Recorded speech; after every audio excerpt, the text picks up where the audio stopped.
Great. Well, thank you all so much for joining us for tonight's event, the fascinating stories behind our favorite Christmas traditions. Easy for me to say. So author Brian Earl is here tonight to deliver a presentation based on his new book, Christmas Past, the fascinating stories behind our favorite holidays traditions. Brian is a designer, writer, and podcaster in Silicon Valley. He's also one of those people who puts up the Christmas tree on Halloween and takes it down on Valentine's Day. His Christmas Past podcast debuted in 2016 to immediate acclaim with a storytelling and a production style meant to mimic public radio news pieces. His podcast features expert guests and listener-submitted Christmas memories, all in bite-sized 10 to 15-minute episodes. Brian has either been interviewed or the podcast has received mention in Vanity Fair, Modern Woman, USA Today, the Financial Times, Best Life, Bustle, Huffington Post, Pop Sugar, and many other local and national media outlets. So all 150 of us or so, let's give a big virtual round of applause to Brian for joining us here tonight. And Brian, you can take it away. Thanks so much. Okay, well, thank you so much for the introduction, and thanks to all of you for being here. It was great hearing all the names of those Stoughton towns, or Massachusetts towns. I don't know if we mentioned that I'm from Stoughton, Massachusetts originally, even though I'm coming to you today from San Jose in the Bay Area in California. I grew up in Stoughton, lived in Jamaica Plain and Easton for a long time. I'm coming back. I'll be back next week if the weather cooperates. I've been following those same reports you all have of the storm. Looks like it'll be mostly rain on the 23rd, so I'm feeling okay about that. But also, we're 6 days until Christmas. And at this point in the season, either you've gotten everything or most of the work done, most of your shopping and wrapping and baking, and so you're using this free time to hang out here with me. And so if that's the case, I appreciate it. Or this is crunch time for you, in which case I still appreciate that you're, I don't know, procrastinating or something like that to spend a little time with me. Tonight, we're going to be talking about the podcast in general, some of the traditions that I've covered on it, and how that is translated into the book. They're kind of part of the same family, and all really related to this kind of work that I've been doing as something of a second career since 2016. And it all started with, well, a couple of things, but number one is just this central belief that Christmas is not only the most wonderful time of the year, although I think we can all agree it's definitely that, but it's more than that. It's also the most fascinating if you're willing to just kind of step outside of things for a moment and take a look at it with, I don't know, a lens through which you've maybe never looked at it before. We can look at it in a couple different ways. Number one is at the sort of high level, the macro level, looking at Christmas as this cultural phenomenon where there's so much about the world that we change the way that it looks, we change the way that the world sounds and smells, and we even change just a lot about ourselves. Our attitudes, we become a lot more generous. We become more charitable this time of year. We change a lot of our schedules and our living habits. We change the foods that we eat, the clothes that we wear, including those ugly sweaters. And as an observer of those trends, it's the kind of thing that I've covered. There's a chapter in the book that mentions ugly sweaters, even though I'm not a huge fan of those, to be honest. So I know we changed the way that we dress around Christmas. I'm looking forward to the decline of the ugly Christmas sweater. And we even changed the way that we talk. When else do you use the word merry, for example? Unless you're describing a merry-go-round or saying the word, the more the merrier. That's a word that exists. We keep that word in our vocabularies just so that we can pull it out for about 6 weeks out of the year, like we do with all of our other Christmas decorations, to wish one another the greetings of the season. And we even use words that we hardly ever use at all, like things like 'twas or humbug. Or tis, right? You know, those are things that become part of our speech, whether ironically or unironically, for about a month out of the year, and then they go away again. Now that at the macro level is really interesting, I think, as just a thing that humans do. And generally what I'm describing is a notion of festivity, because this is something that we do for any other kind of special occasion as well. Birthdays, weddings, Easter, Mother's Day. One of the things that makes festivity what it is that we change our environment. We put up decorations, we change the way that the world looks, we change the clothes that we wear, we practice certain traditions and have certain sayings or gift giving traditions that we practice. But nowhere do we see this as dramatically and as for as prolonged a period as we do during the Christmas season. And when I say the Christmas season, that's a moving target. I'm going to talk about this a little bit later on. There's this battle that comes every year. Well, do we start celebrating before Thanksgiving or after Thanksgiving? And the truth of the matter is that Thanksgiving being the dividing line is really new. It's newer than you probably realize, and it's totally contrived. It was, a group of people basically decided that we start celebrating Christmas, pardon me, right after Thanksgiving about 85 years ago, or maybe a little bit more than that. We'll talk more about that later on. But then you can also look at the micro level, right? So there's the macro level of just, festivity and this thing that, it's like this human trait of festivity and how Christmas is just maybe the most dramatic example of it. But then there's at the individual level of all of the different Christmas traditions that we practice. And for every single one of them, there's a story. There's a reason we cut down a tree and put it in our living rooms. There's a reason we put wreaths on our windows. There's a reason that we say Merry Christmas when we could just as easily say Happy Christmas. There's a reason that we drink eggnog at Christmas time and not at any other time, and ditto for a lot of foods. And we'll get into some of those later on. It's really interesting that foods like gingerbread, fruitcake, a steamed Christmas pudding, these are things that are exclusively associated with Christmas, even though for most of their existence, they were just foods that you would have either in the winter or at some kind of celebration. And then eventually they just kind of got weeded out of everything except for Christmas. George Washington served eggnog at Mount Vernon pretty much all year round, anyone who would come. Martha Washington famously had an eggnog recipe. Only in fairly recent times has eggnog disappeared outside of the Christmas season. There's another interesting thing when we can go one level down, right? So from the macro to the level of individual Christmas traditions that we celebrate to traditions that we celebrate but don't celebrate. And I'll tell you what I mean. If you open up a Christmas songbook, you'll almost certainly find the Boar's Head Carol, even though I don't know anyone who eats a boar's head for Christmas. That was once common if you were wealthy. Things like hot buttered rum, things like wassail. These are, or sugar plums, right? When we say visions of sugar plums danced in their heads, at the time that poem was written in the early 1820s, that was a common word. People would understand what that means. And again, it's sort of like that fossilized language that we pull out like merry or humbug once a year. It's part of the season, but it almost like haunts the season like a ghost because we mention it and it's part of things, but it's not. It's only part of the season because it exists in songs and poems. And even so, in England, for example, we get most of our Christmas traditions from Victorian England.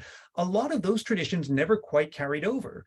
It's not that you don't see Americans making mince pies. I make mince pies. My 2-year-old son is growing up with them. He loves them. But the truth is the average American doesn't do a lot of minced meat around Christmas.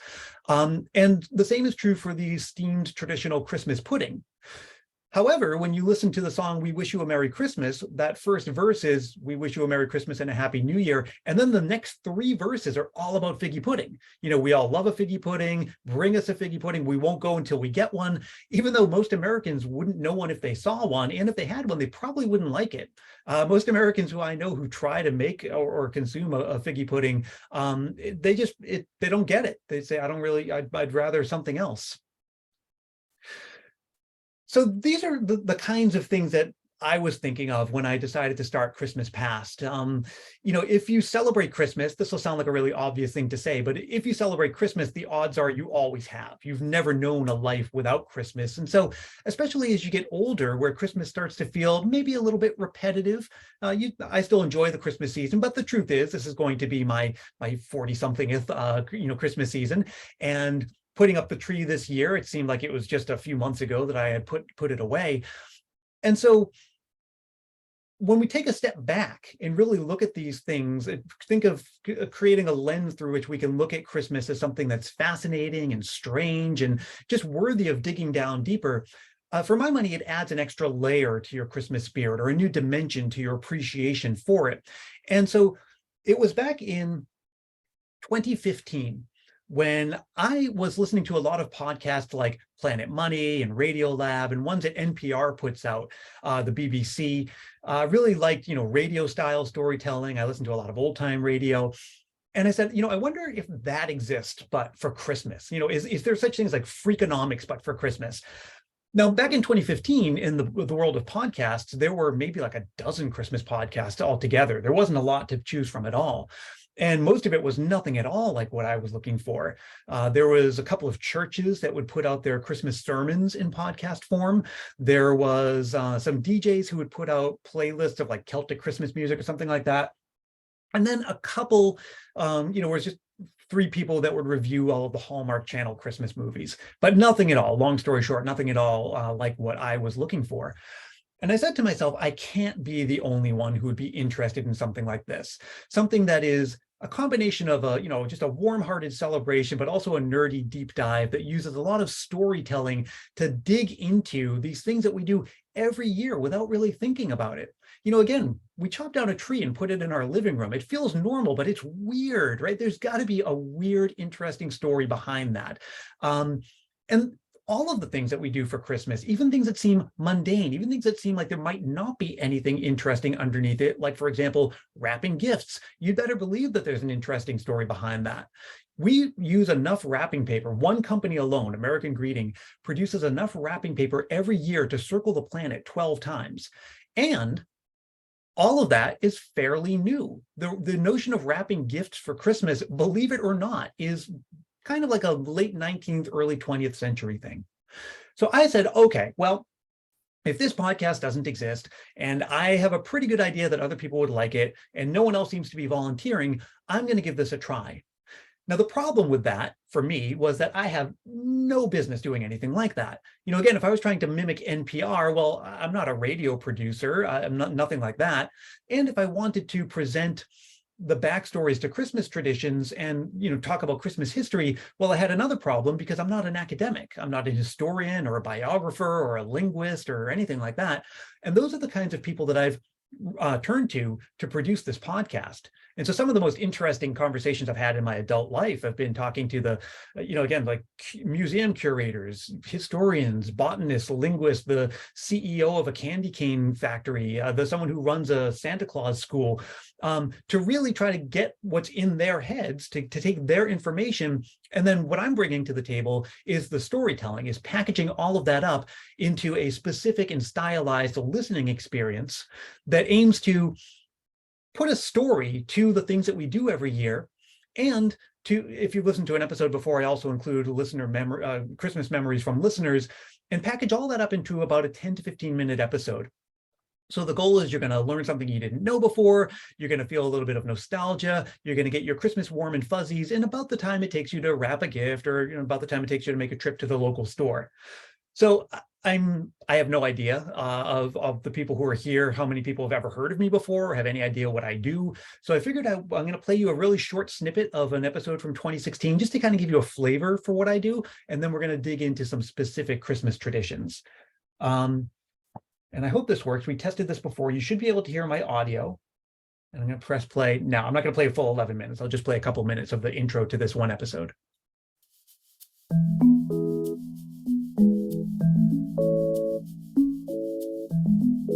I've always loved those stories about famous products that were invented by accident. Maybe you've heard the one about the naval engineer who was working with tension springs, and when he dropped one on the floor, he noticed that it almost looked like it was crawling. And the next thing you know, the Slinky is one of the top-selling toys on the market. Or how about the company that was trying to make a super strong adhesive, but when they failed, they sold the result anyway, as Post-it notes? Well, here's one that maybe you haven't heard.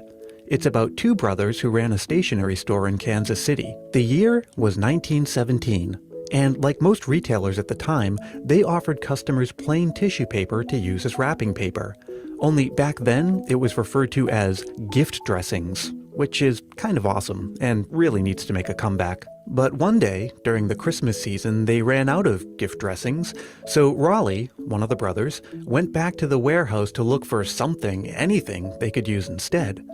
He found a stack of fancy, brightly colored paper sheets. They planned on using them as the inner linings of their fancy envelopes. So he brought some of it back to the store, priced the sheets at 10 cents a pop, and the stuff just flew off the shelves. They couldn't keep up with demand. And just like that, a whole new industry was born.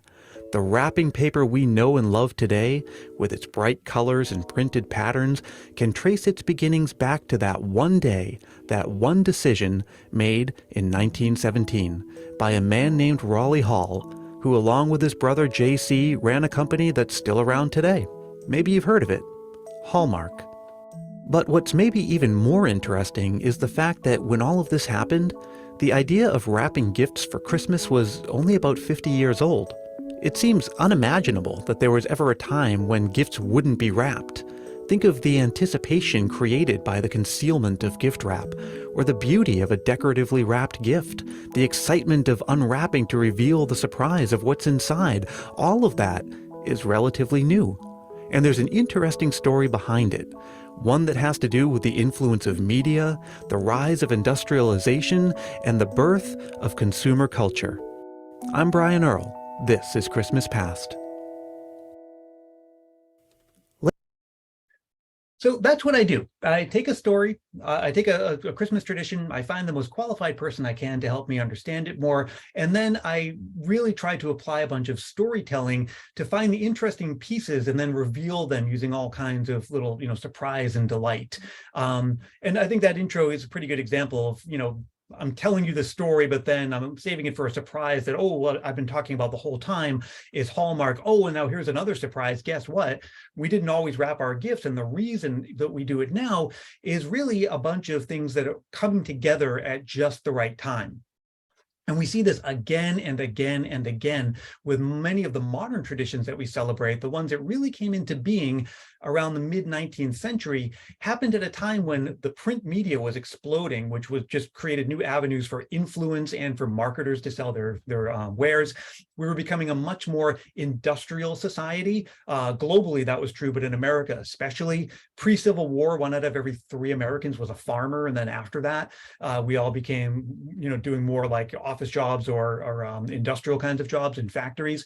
There were major advances in transportation. The 19th century saw widespread rail travel, which meant that we could ship goods long distances, and store-bought items became a lot more part of our daily life. There was just a changing economy, a rising middle class, and there are all kinds of other little things that you probably don't appreciate, or that you realize they're part of the Christmas season, but you kind of take it for granted. And the big one was postal reform.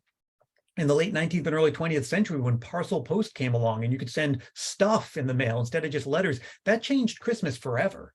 Christmas depends on a functioning postal service. So I take a look at a lot of these kinds of factors, and I love painting the picture about how every tradition that you celebrate is really just the end result of a lot of things coming together, to the extent that the tradition that results from it is almost inevitable. It's like the natural consequence of all of these conditions coming together at just the right time.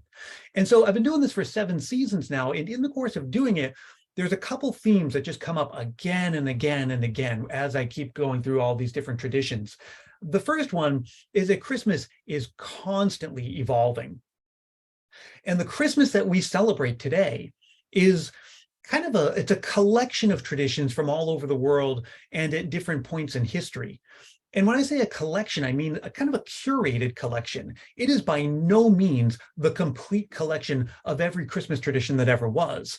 And I'm talking not even close. We're talking just a really, really small sliver of all that Christmas has ever been is reflected in the Christmas that you celebrate every year.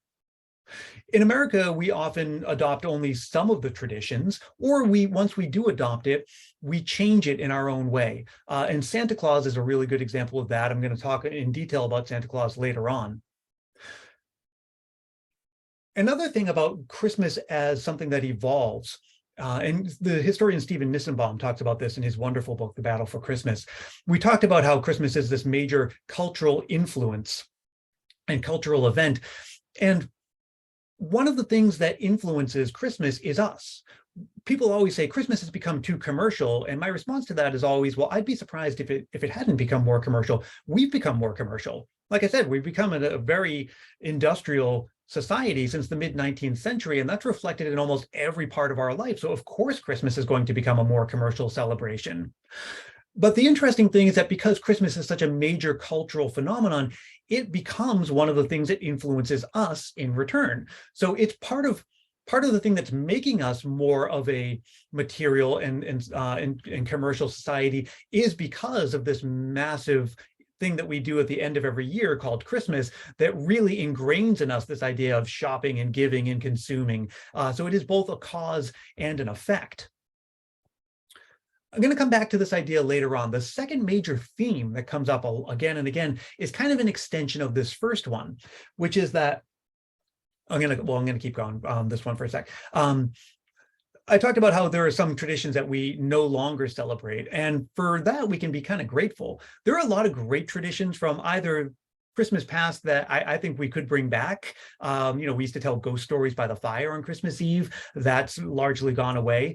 But then there are other things like superstitious rituals. It was once believed that if a child was born near Christmas, they were likelier to be a werewolf or a vampire, and that you would need to singe their toenails on the fire, because if you didn't, those toenails would likely turn into claws.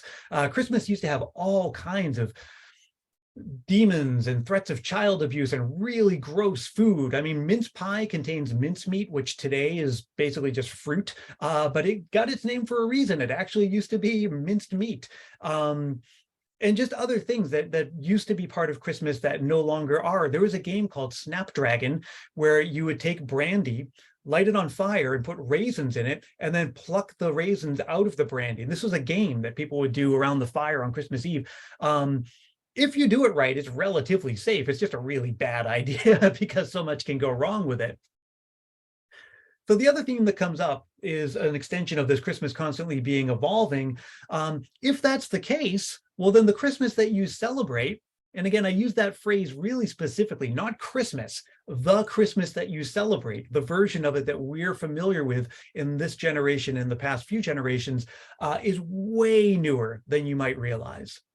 And so I would imagine people from 4 generations ago, 5 generations ago, would take a look at Christmas in 2022 and they'd recognize some of it. That there'd be certain songs that they'd recognize, and a big dinner and some of the greenery in the home, the things that would be familiar to them. But other than that, they would barely recognize it. And we're going to go into some of the reasons why. Some of it's really obvious, right? They would hear White Christmas and they wouldn't know what that was.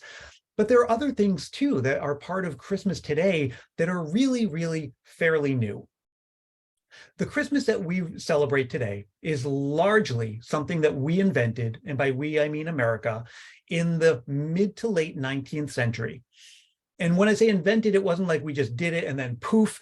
It was mostly up in the Northeast. A lot of these changes were happening very quickly. And for a lot of the reasons I already talked about, increasing industrialization, print media, all of this was combined with a massive wave of immigration to the Northeast, where especially in New York, you have all of these immigrant cultures mingling in a fairly small space. And within a few decades, Christmas as we know it really started to take shape.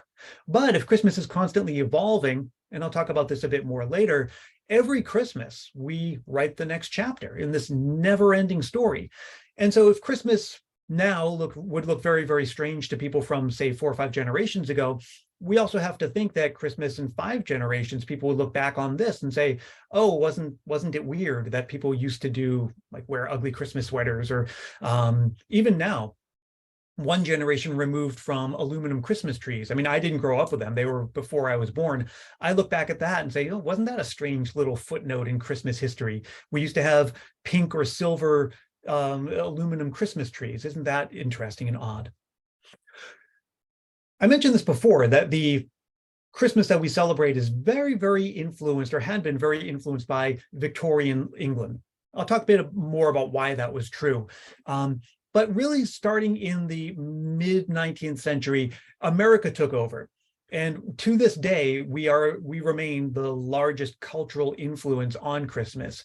Will that ever change? Probably. I mean, as all things do. But it's been true that for about the last century and a half, America has really been the one in the driver's seat, shaping what Christmas is and how we experience it.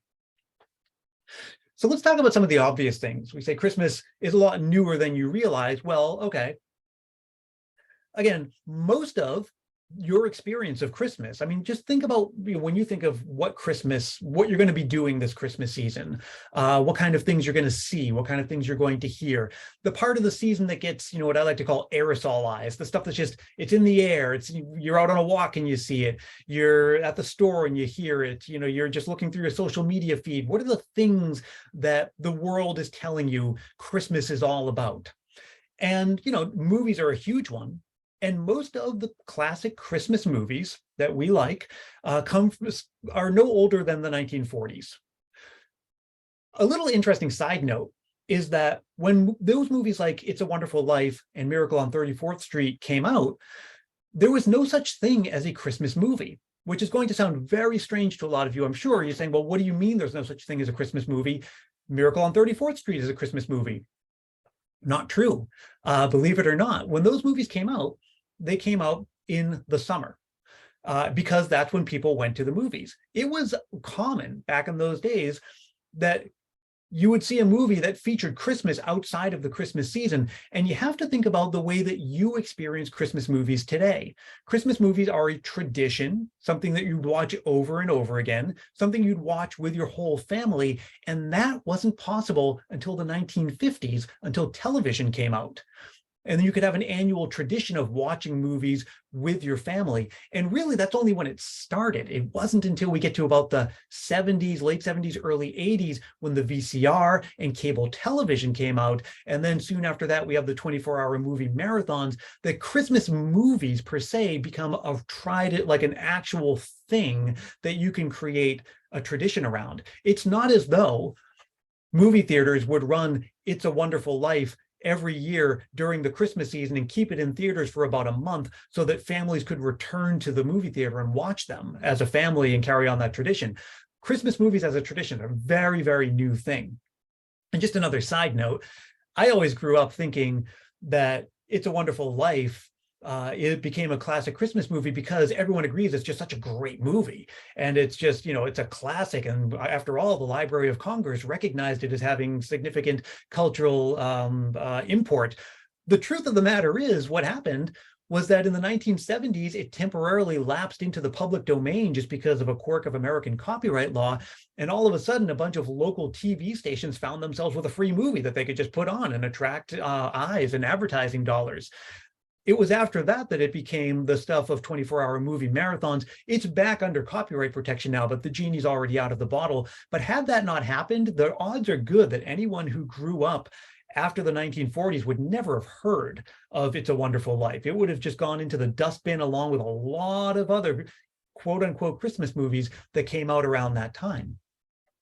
We can move forward a little bit and, you think, Rudolph the Red-Nosed Reindeer, that Christmas special is mostly from that came out in the 1960s. It's based on a story that's from the 40s, or the 30s rather, I'm sorry. The Charlie Brown Christmas special from the 1960s.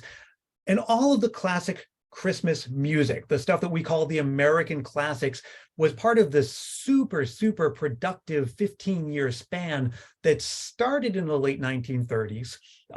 Let It Snow, Let It Snow, Let It Snow is from the very, very late 1930s.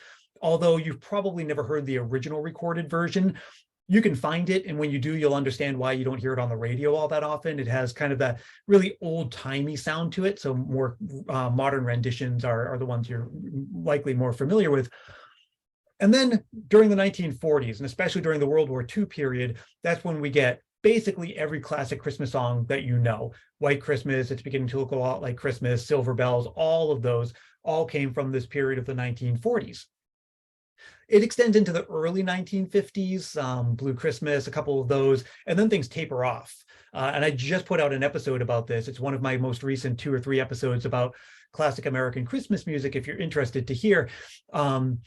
Because I really wanted to understand, well, why is it that sure, let's take it for granted that the 40s put out a lot of great Christmas music, but what happened after that?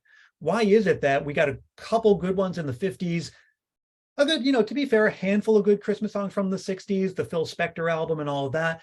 But then with every passing decade, it really tapers off to the point where a lot of people would say that 1994 is the last time we had an honest to God Christmas classic song with All I Want for Christmas Is You.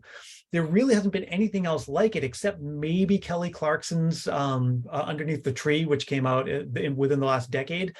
But it seems like most of our Christmas music came out almost a lifetime ago, 2 lifetimes ago, stuff, like when my mom was growing up. So that's the stuff that should feel obvious to people, like that's part about Christmas is obviously quite new. But then think about electric lights, for example. A widespread electrification of homes, it really started around 1880, the early 1880s, and it wasn't instant, right? That's like when things started. And then the first string of electric Christmas lights was introduced in 1882, which that's interesting in its own, because that means that electric Christmas lights were within the first couple of years of electric lighting, the first practical application of home electricity. Now, the truth is, when they first came out, they were really expensive, and most people wouldn't have them for another couple of decades until they could produce them at scale and the price came down. But lights on Christmas trees, you have to imagine that they can't be older than electricity itself. But still, it's one of those things that is part of the modern Christmas season. We couldn't have Christmas without it. And, 1880, I don't know, for someone my age, that's what, my great-great-grandparents, it's not exactly ancient history. I want to take a look at two specific traditions that are surprisingly new. I want to dig in on a couple of them. The first is Santa Claus. Now, this is an interesting one because as a tradition, it goes through many, many phases. Everybody knows that Santa Claus is based on St. Nicholas, who was a real guy. He lived in the 300s. He's a saint in the Catholic Church. We don't know a heck of a lot about him, but we do know some. We know where he lived. He lived in the place that's now Turkey. We do know that he lived a religious life. He was a bishop. And we do know that apparently he was born to wealthy parents who died in the plague, where he had a lot of money and liked to give it away.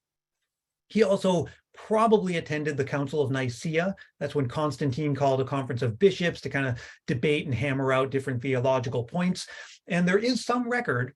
One of the points that they were trying to hammer out was that of the Trinity. Do we adopt this idea or not? Nicholas was against adopting the idea of a Trinity. And one of his colleagues at the conference was a man named Arius, who was pro-Trinity. And apparently they got into a big fight about this on the floor of the council that broke out into a fist fight. And Nicholas was actually jailed for the night because he instigated a fist fight. And then after he died, he became a patron saint, like a lot of other people like him. And he became the patron saint, and all these stories kind of popped up about him during his lifetime. And these are the kinds of stories that you don't really associate with saints anymore. When you hear stories like this, you think, oh, I thought that was only from one figure from the Bible, like he resurrected the dead, for example. More than once. There's a famous story about how these three travelers went to an inn. The innkeeper basically stole the travelers' money, murdered them. Then sometime thereafter, Nicholas showed up, learned what was going on, and brought the three travelers back to life, and the innkeeper repented, etc.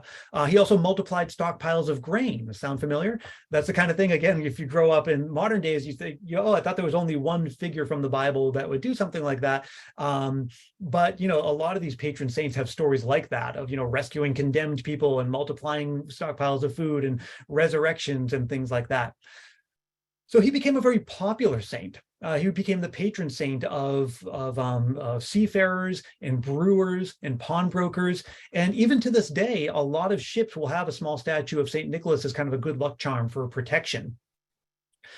But we're talking about St. Nicholas, not Santa Claus. And for a lot of his, I guess, afterlife, right, his life as this patron saint figure, St. Nicholas had no special connection to Christmas. You would honor him during the winter because St. Nicholas Day, which honors his birth, is on December 6th. So St. Nicholas Day celebrations were kind of close to Christmas celebrations. But what happened was, the Protestant Reformation came along. And the Protestants said, okay, well, one of the things we protest is this devotion to saints. All this stuff just kind of feels a little bit too much like idolatry for us, so we're doing away with it. And it worked to a certain extent, except for when it came to St. Nicholas. A lot of people said, no, we love this guy, right? We love our St. Nicholas celebration. We love St. Nicholas himself. We're really reluctant to give up our St. Nicholas stuff. So a few places said, well, here's what we can do. We can take the St. Nicholas celebration, kind of move it down the calendar a little bit. There's already this other celebration called Christmas. And at the time, Christmas wasn't a big thing, right? It was just another observance. Back in older times, you wouldn't really celebrate the birth necessarily of Jesus. You'd more celebrate the date of his baptism or of his death, right? If that's a big part of the religion, is that he died and resurrected. I mean, Easter would have been the main celebration, not Christmas. Christmas becoming a major cultural and gift-giving and religious observance kind of happens over time, and it really doesn't happen until much, much later. Anyway, St. Nicholas would start becoming connected with the Christkindl, the Christ child. That's the German word for the Christ child. Sometimes they'd appear together on Christmas Eve or around the Christmas season.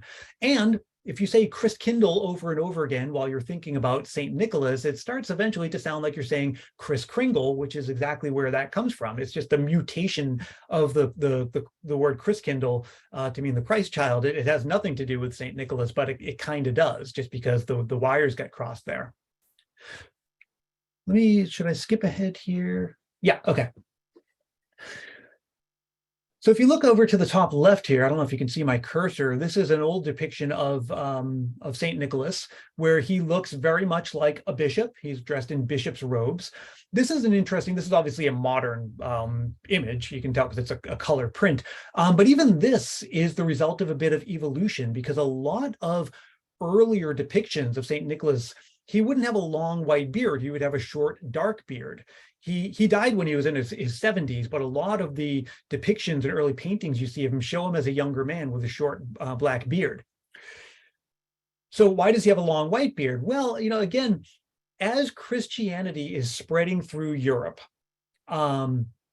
he's picking up a lot of other cultural influences. People are converting. It's not a clean process. They're taking a lot of their old legends along with them. Those things kind of get rolled into people's understanding of this new thing that they're adopting. And so there was a lot of cultures had a tradition of Odin, right? The Norse god who had a long white beard. He traveled across the night sky on a magical horse. Sometimes he was pulled in a sleigh. All this should sound very familiar. Children would leave out things like hay and carrots for Odin's horse in their shoes. Again, things that should sound very, very familiar. And you start to understand how they worked their way into Christmas. Then something really interesting happens. We get to the 19th century. And to back up a little bit, there are other traditions, folk traditions from the different European cultures that gradually adopted Christianity that also get rolled into Christmas for a time, and then they get weeded out. And part of those are these kind of like elfin or gnome-like or witch-like creatures that you hear in old European folk tales, the ones that, they would meet kids in the woods, and if they were good, they would get a reward, and if they were bad, they would get kind of a punishment. We start to see St. Nicholas / Santa Claus taking on some of those qualities. This is where we get if you're good, you get a present. If you're bad, you get a lump of coal. Although it's also true that eventually people thought, well, if this guy's a saint, I don't think he'd go punishing people. So he would get this helper who would go around with him. So you start seeing characters like Belsnickel or Black Peter, as Wart Pete from other different cultures. Those things never really made it over to America. You still see them in like small regional celebrations that have a big like Swedish or Dutch population, Austrian population. I think in Philadelphia, there's a big Krampus celebration, that kind of horned goat demon figure who would go around with St. Nicholas in some places, but we've gradually weeded that out. However, one thing that actually did stick was in the early and mid 19th century, we started doing a little bit of extra work on this character of St. Nicholas, where some key figures in America started putting their influence over on this character, one of them being Thomas Nast. He was an illustrator who put out illustrations for Harper's Weekly magazine starting in around the 1860s. Here's one of them to the bottom left.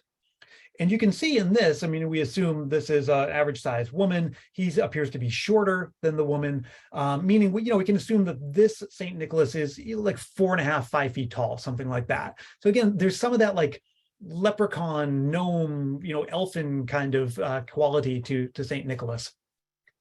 1820, Clement Clarke Moore writes A Visit from St. Nicholas, which was hugely influential for our understanding of this character of St. Nicholas. Like, how does he operate? What does he do? Things like that. When does he come on Christmas Eve?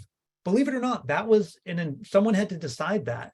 Washington Irving had published a history of New York back in the early 1800s, in which he depicts Santa Claus as coming across the night sky in a sleigh pulled by a single horse, and he comes on New Year's Eve, not Christmas Eve. The whole idea that he comes on Christmas Eve, that he comes in a sleigh pulled by 8 reindeer, that he comes down your chimney, all of that is really solidified through A Visit from St. Nicholas. But the other thing, you've probably heard the poem over and over again and never really stopped to think about it. Wait a second, he rides a miniature sleigh with 8 tiny reindeer. He has a little round belly. He's a right jolly old elf. Yeah, in Moore's original version of the poem, he's an elf. And it was published originally in a newspaper without illustrations, but Houghton Mifflin put out a color edition a couple decades later. That's what we're looking at right here in the top center left. And you can see he can barely even reach the mantle. And I think in other illustrations from this edition, he has pointy ears, he has a bulbous nose, he has a kind of very gnome-like looking beard.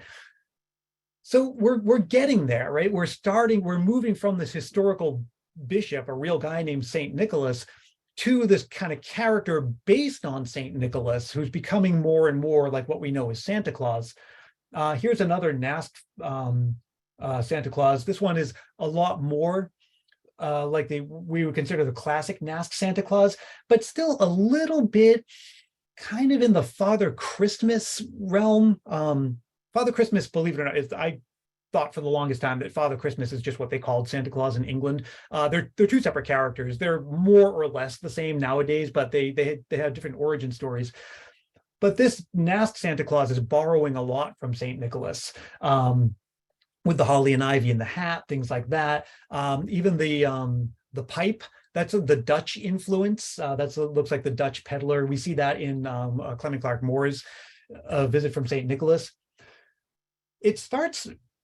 We get into this modern Santa Claus. Again, notice how St. Nicholas over here is wearing red, and then even in some early color versions, he's wearing brown. In other ones, you see him wearing blue or green. We start to see the red as something that, we more or less all agree, okay, yeah, Santa Claus wears a red suit, starting in about the early 1920s. One of the unsung heroes in the evolution of Santa Claus is this illustrator here named J.C. Leondecker, who is a graphic artist who did covers for the Saturday Evening Post, and his kind of creative rival down here, Norman Rockwell. So throughout the early 1920s, they were doing a lot of these Santa Claus covers for the Saturday Evening Post, which again really start to solidify a lot of ideas that we have about Santa Claus. He's not a gnome. He doesn't have pointy ears. He's just a guy. He's like this 6-foot guy, heavy set, which I think, we tend to see most, in most modern-ish versions. He wears red. He has a long white beard. And so all that was left to do now is put the finishing touches on it. And that really started happening in the next decade, in the early 1930s, with an artist named Haddon Sundblom. We're looking at one of his works in the top right. If you've ever had Quaker Oats and seen the Quaker Oats guy, you're familiar with his work. He's the artist who did that. He did some work for Aunt Jemima. He was just a graphic artist who did work for brands, including Coca-Cola. And so Coca-Cola started hiring him in the 1930s, and he would produce at least one of these Coca-Cola Santa Clauses every year for decades. And again, we go back to the influence of the media. This would be kind of an example of that. We have Coca-Cola's marketing budget where they had, billboards, in-store displays, print advertisements, and all of that. where they could really take their notion of Santa Claus and just blast it across the country over and over again. They had basically unlimited resources to do that. So they were hugely influential in not only crafting a version of a Santa Claus image, but then also just spreading it so far and wide that it essentially became the version that we all agree on. You hear little internet rumors like Coca-Cola actually invented Santa Claus, and like most rumors, there's a little bit of truth to it. There's something to it, but I think it's more accurate to say that we've evolved and iterated on a version of the Santa Claus character since about the mid-19th century, but then we stopped iterating in the early 1930s. You can find different versions of the Santa Claus nowadays. I think we've taken the pipe away, right? We don't really see him smoking that much anymore. You might see him with glasses or without, but for the most part, we all agree on what Santa Claus looks like. He's pretty much fully baked, and that was really in the 1930s. So back to my question, are you older than Santa Claus? Well, let's think about it for a second. The version of Santa Claus that we all know is about 90 years old. There are people alive today who literally are older than this image.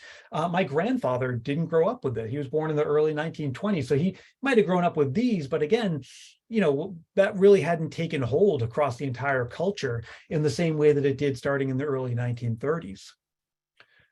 So again, even something like Santa Claus, which, on the one hand really does trace back to the 300s, but then we can say that Santa Claus proper really got its start in about the mid-19th century and is mostly an American invention. But really, the version of it that you and I recognize is, about 90 years old, surprisingly new.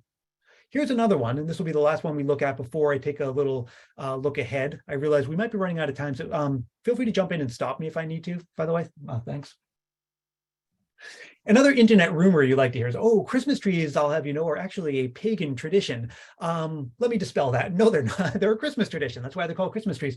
I think the better question is, does something about the Christmas tree have pre-Christian roots? And the answer to that is yes. Like I said, a lot of traditions kind of got rolled into Christianity as Christianity spread across Europe. And so there would be these pre-Christian traditions of venerating a tree, worshiping a tree, associating a tree with a god. A lot of Germanic tribes would have a large oak tree that they all kind of rallied around called the thunder oak that was associated with the god Thor. Some of those cultures would also do human sacrifices at the thunder oak. And the legend has it, and it's just a legend, surely, that St. Boniface was going through the Germanic tribes, converting people to Christianity, and came across one of these sacrifices in progress, chopped down the thunder oak and said, okay, you guys are converting to Christianity right now. Oh, and look, behind that oak is this other tree. It's a fir tree. Fir trees are conically shaped, so it kind of looks like they're pointing at the sky. So you can use that as your new symbol, the tree of the Christ child. And that's how the fir tree became associated, as legend goes, with Christianity, but not necessarily Christmas. It wouldn't be until the start of the Reformation when Martin Luther actually wanted a neutral, non-religious symbol for Christmas. Again, remember, they were trying to get out any idly, anything that smacked of that kind of pageantry or idolatry. But for Christmas, they did want to have a symbol. And so he's like, oh, well, that fir tree is kicking around, right? That's a pretty good idea. Why don't we do that? Legend has it that he was looking up at the night sky and saw all the stars and said, oh, and what we can also do is put candles on the tree to represent the night sky. Anyway, long story short, we know that around the 1200s is when we start to see the first Christmas trees. The first one, interestingly enough, was in Strasbourg Cathedral on the altar, which is unusual because you typically would not see a Christmas tree in a church. Again, it was supposed to be kind of a neutral symbol. You tend to see it more like in the town square as a community symbol, not necessarily a religious one. And then there are multiple iterations of the Christmas tree as we move from all those years ago all the way up till now. There are early prototypes from something, these medieval plays called the Paradise Plays. It was a play that told the nativity story on which there would be a tree that had apples on it to represent the tree in the Garden of Eden. Scholars like to argue, well, was that kind of an early iteration of the Christmas tree? Maybe, maybe not. If anything, it's at least just part of the lineage of the Christmas tree. And then later on, you would have something called rag trees, where people would write little prayers on a rag and tie them to the branches of the tree. And so both of those kind of feed into this notion that it becomes common over the years to decorate a tree around a festive time. And certainly, cultures that predate Christianity would bring greenery into their home at Christmas time, because, or rather during the winter. The conifer trees and plants like holly and ivy and mistletoe were always assumed to have something extra special about them because everything else died during the winter season except for them. And so stories and beliefs would pop up about, well, maybe these things have medicinal properties, maybe they can ward off evil, and if nothing else, they just look nice. So we'll bring those into our home during the winter time. And even today, some cultures still observe the practice of taking all of the greenery out of your house and burning it on January 6th, the Epiphany, as the day where you get all of that out, and it's supposed to either, bring good luck or ward off evil or something like that. So no, Christmas trees aren't a pagan tradition, but tree veneration is a pre-Christian tradition, which got rolled into Christianity, and then kind of like we weeded out everything but the veneration, and then it eventually became a Christmas tradition. So again, like most rumors, there's a little tiny bit of truth to it, but it's not really accurate to say that. So Christmas trees, again, like they became a thing-ish, starting in the 12th century. But now think about it. When did they become common to have in your house? Probably not, probably a lot later than you might have imagined. Now, the way that they came on our radar is that they would get brought into the British royal family through German people marrying into the royal family.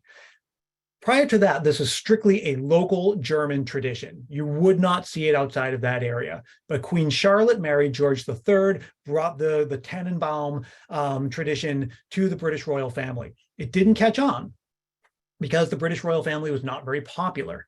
However, the next British royal family, the one with Queen Victoria and her husband, Prince Albert, who was also German and who also brought the Tannenbaum into the British royal family, was very popular.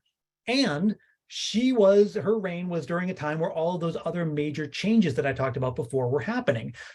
The economy was changing, the media was flourishing, advances in transportation, and all of those kinds of things that made it really easy for, if someone is a very fashionable and influential person, to wield that influence far and wide.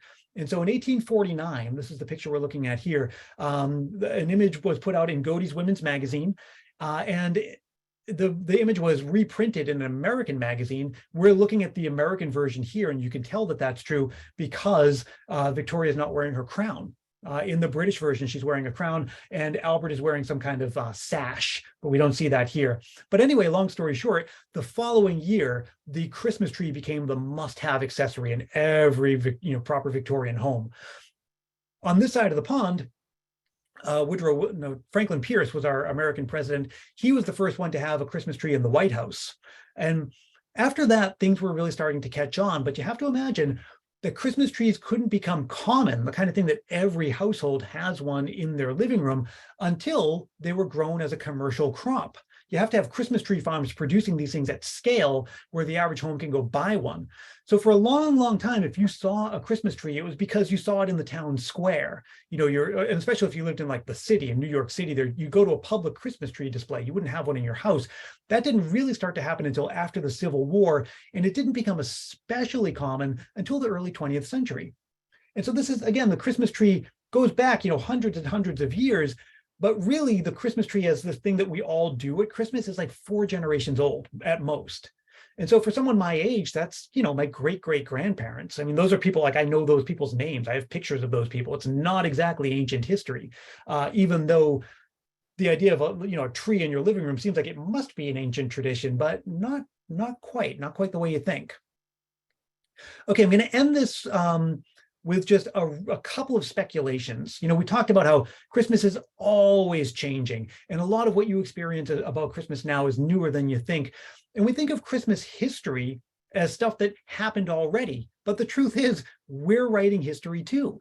Every Christmas, I said this before, we write the next chapter in this never-ending story of Christmas, this fluid thing that it has its roots in this religious story from 2000 years ago. And it's filled with all kinds of things that we already talked about, like the Christmas tree, that seem like they must be ancient, but they're not. And it's really, really new and always evolving. So what are the things that we're changing now? Well, I think I began the talk about how, we see a lot of ourselves reflected in Christmas. A lot of the things that are just true about us in general are also true of our celebration of Christmas. So as we basically did all of our shopping online, of course, we now do most of our Christmas shopping online. And that might sound like well, sure. I mean, of course, that's really, really obvious. But think of the change that has made on Christmas. Before, you'd have to make a lot of time for Christmas shopping. Christmas shopping could be a social thing that you would do with, friends or family. You might go see some lights on the way home. You might have like moments of serendipity where you go to the store for one thing, but then you catch, something catches your eye on a display. We don't really have the same equivalent of that when we're shopping online. It has changed the culture of Christmas. It changes how much time we have during the Christmas season. And now we have, lots of options for what we do with that time. Maybe that's why we put out 170 new Christmas movies every single year. We have this glut of Hallmark Channel movies. I don't know, we have a lot more time to spend. I think the pandemic was a tipping point for telepresence. Skype and Zoom and tools like it are a couple decades old, but I think there was always a bit of a stigma around, well, I mean, would I Zoom with my family on Christmas? That seems weird, until we had no choice but to do it. And now it seems pretty normal. I mean, I'll be Zooming with lots of people on Christmas and it doesn't just feel strange. The Pew Research Center put out a study in 2017, I want to say, where they looked at a lot of things. They asked people questions about how they used to spend Christmas decades ago and how they spend it now. A lot of changes won't surprise you. Fewer people go caroling, for example. We give less to charity. Fewer people go to church on Christmas than decades ago. But there was a double-digit decrease in the number of people who put up a Christmas tree, which shocked me. I mean, I don't know what's going on there. There wasn't a lot of speculating on why that's happening, but the truth is that it is. I think another big thing, two more things that we're doing now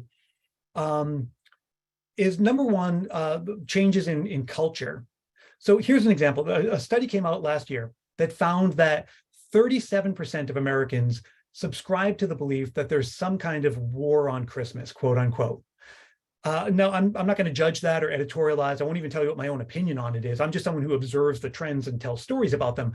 That's something I wouldn't have expected. That, it's really something that we can trace back to about the 9/11 era, where that started to be something that you would see on the news. You'd hear pundits talking about it on TV. Christmas is under attack. And the more I've looked into this, I mean, 5 years ago, if you asked me, is there a war on Christmas? I would have given you a very flat, one answer. And the more you look into it, the more you realize it's not, like most politically divisive issues, it's not as easy as you think. Whatever position you have, whether you believe or don't believe there's a war on Christmas, I would ask you to do a little bit of reading, see if you can surprise yourself, because almost certainly you can. We're starting to see this more and more where there's, the Hallmark Channel puts out all of these nice, cozy, G-rated Christmas movies. But then in the last couple of seasons, they started to push the boat out. They would have more diverse casts. They would have the same-sex couple, either, in the focal part of the romance or just supporting characters. And last year, a new network that's run by the person who used to run Hallmark came out, called Great American Family, that's basically saying, if you don't want to see any of that kind of stuff, you can watch our movies and you won't have to, because they're kind of keeping the very sanitized, more or less conservative version of these Christmas movies. I never would have thought 5 years ago that G-rated Christmas romance movies would have been a battlefront in some kind of culture war, but here we are. I think some of the other trends that we're creating now are, and this is I'll finish on this one. I could mention a bunch, but I'll finish on this one, is the length of the Christmas season.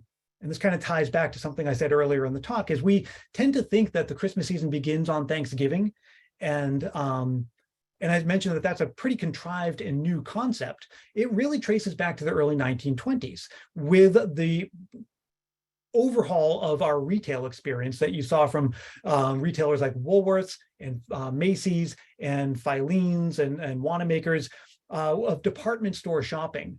Prior to this, most stores, you have the shopkeeper at the counter who would get goods for you from the back and hand them over to you. This idea of going into the store and picking up stuff off the shelves and bringing them up to the register, pretty new, actually. It's a new model of shopping.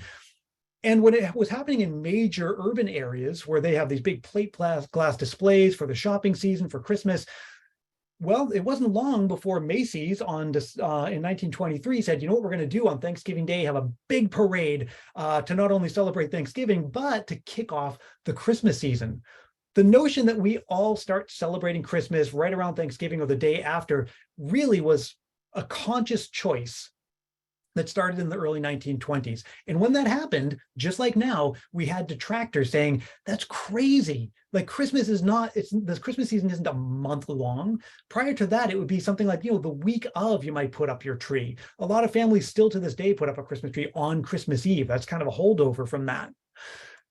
So we're constantly rewriting when the Christmas season starts, because you're all familiar with the song, The 12 Days of Christmas. Well, that's because way back when, the period leading up to Christmas was not the Christmas season, it was the Advent season. And if you're religious, it still is the Advent season, but this wasn't the festive time. This was a time for fasting and prayer and restraint. And it was on Christmas Day itself that we had the beginning of the Christmas season that lasted for 12 days until January 6th, and that was the 12 days of Christmas. We've largely done away with that now, and we keep pushing back what we all agree on as the beginning of the Christmas season. So now, we're seeing in October, Hallmark starts its countdown to Christmas. In August, you start seeing store displays. You start seeing those inflatables on the shelves at places like Lowe's and all of that. You're not imagining things. We really are pushing Christmas farther and farther back. And just like it was in the 20s, you're going to have people who are just going to grumble and push and say that's ridiculous or whatever. But my prediction is give that a generation, right? 25 years from now, yeah, I think we're going to more or less agree that the Christmas season starts sometime at the beginning of November, if not earlier. I think we're moving in that direction. I think it's inescapable. And it's just in line with the way that we've always done things. Will it stay that way forever? Probably not. The pendulum will probably swing the other way again, a couple of generations after that. But I think that's something that we're doing now. Every Christmas as a culture, we're extending the Christmas season. I could go on, but I see that I've been talking for a straight hour, so I certainly need a drink of water. I'll pause there and I'll see if there are any questions, and then we can carry on. Great. So, Brian, hopefully you can hear me. Hopefully I'm coming through okay. So yes, we do have some questions in the Q&A and in the chat. So why don't we get to these? You sort of touched on the first one, but I'll ask it. Is it true that celebrating Christmas was banned by the Puritans as a pagan festival? How did it become a Christian celebration? Was it after the Puritans were no longer in power? It wasn't if they were no longer in power. The Puritans actually lifted the ban in 1681. And this was in Massachusetts Bay Colony. It's hard to say whether they banned it because they thought it was pagan. There were certain things that they thought were pagan. And there's a rumor that they specifically called out mince pies because they were considered a form of idolatry. And that was true for a couple of reasons. Number one, a lot of the ingredients in a traditional mince pie are associated with the gifts that the wise men brought to Jesus. And it was common for a long time for people to bake the mince pie in the shape of a manger. They would have special molds for that. They would put crust on top of it and then actually make, like, I'm not kidding, a little baby Jesus crust to put on top of the mince pie. And they specifically referred to them as idolatry in crust. And so during the ban, one of the ways people evaded detection was they started baking mince pies with a different kind of crust. So you couldn't really identify it by sight. And that's why, we've carried that on to this day. The traditional mince pie is the result of that. So that was in 1681. Christmas didn't become a national holiday until 1870. That was something Grant did after the Civil War. But I think there was the second part of the question is, when did it become a Christian holiday? Well, I mean, it's always been a Christian holiday. The thing is, it really wasn't a huge deal. Like I mentioned this before, that, things like Jesus's baptism would have been a bigger deal than his birth, or the date of his resurrection would have been a bigger deal, religiously speaking. Now, I mean, it was marked on the church calendar, of course, and it went through different periods throughout history. Like in the Middle Ages, they celebrated Christmas pretty vigorously. The Puritans banned it in the 17th century. and as I'm talking about this, I'm talking like there was also a puritanical ban on Christmas in England, right? When the monarchy fell to the puritanical government of Oliver Cromwell, it was banned. Same deal, if you're caught celebrating Christmas, you could be fined. Then after the Restoration, Christmas started to come back. But it had already been gone for a generation or so. So as it came back, we were kind of like rewriting what Christmas is. It took a while for it to become common again. And again, I'm talking on both sides of the Atlantic. And then when it did, we're kind of coming up with different, adding new traditions to it, or bringing back things that maybe didn't necessarily have any special connection to Christmas. And I think the mince pie might have been one example of that, where it was common to make mince pies throughout the year, depending on where you lived. And then it was more like when Christmas came back, it was like, oh yeah, this is a time for eating rich foods, like that mince pie stuff that we used to be able to eat. And so it came back as, in general, it came back, but then it also sort of took on a special connection to Christmas that it maybe didn't have before. I think I've answered that question and then some. So. Yes, you did. I can tell you're a podcast host. So an anonymous attendee asks, can you explain the difference between Happy Christmas versus Merry Christmas? Yeah, so Merry Christmas was for a long time the phrase. That's how you extended the greetings of the season. Again, I said Christmas kind of took a beating for a while, right? It went away, then it came back, and people kind of weren't sure what it was. And prior to this explosion of print media, it wasn't true that all of us had like one idea of what Christmas is and how you celebrate it and when you celebrate it.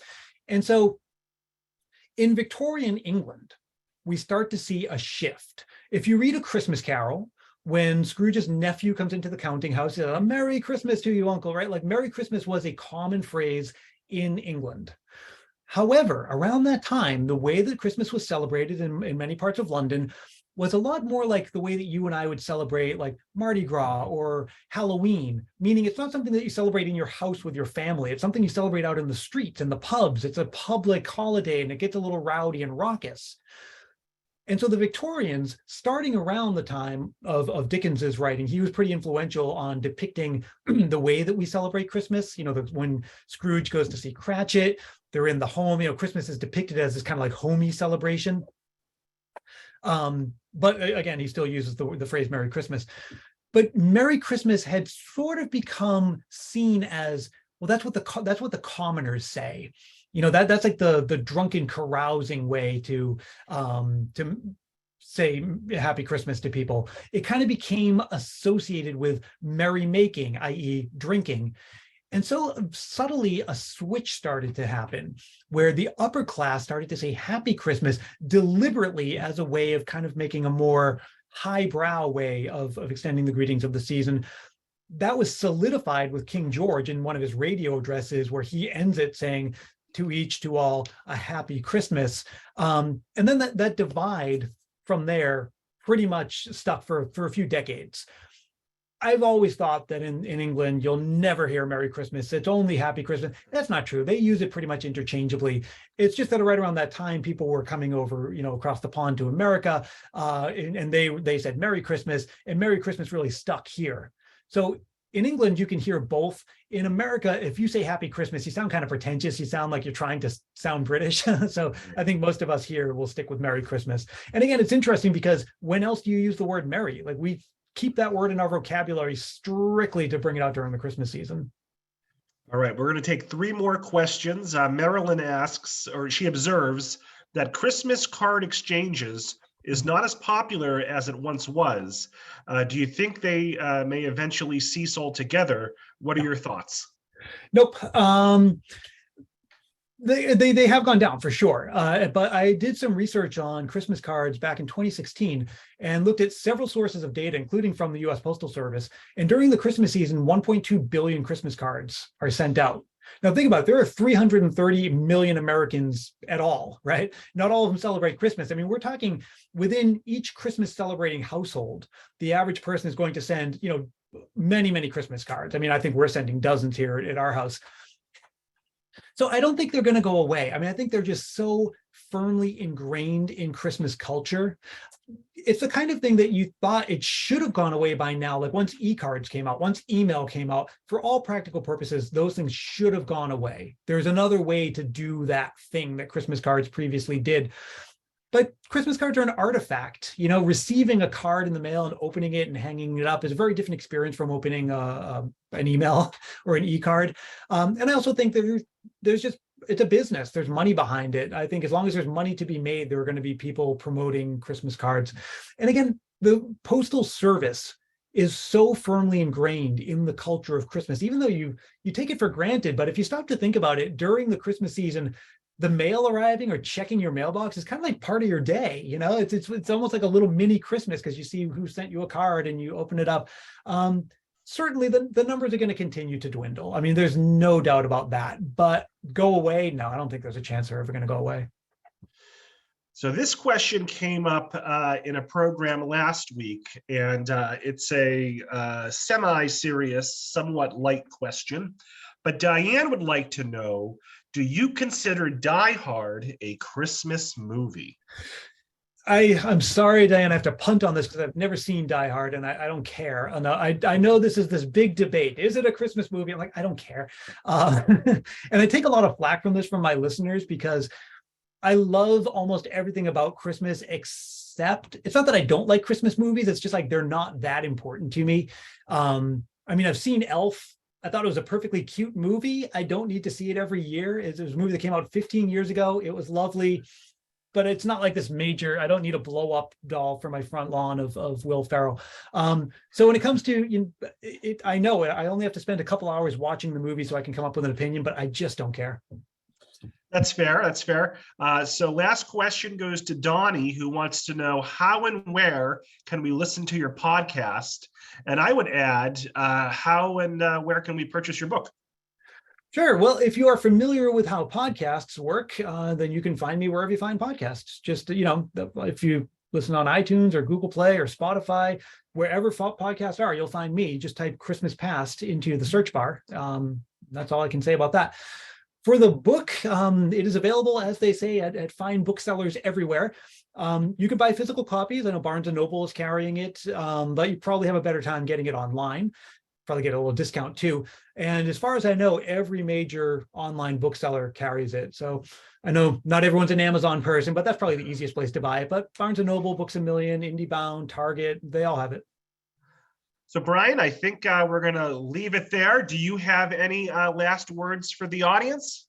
Last words are Merry Christmas. Enjoy the rest of the season. It goes by so quickly, but we still have about a week left. So make every day count and have a very Merry Christmas and a Happy New Year. And thank you for coming. I appreciate it. Yeah, thank you so much, Brian. Want to thank the Friends of the Library and the partnering libraries.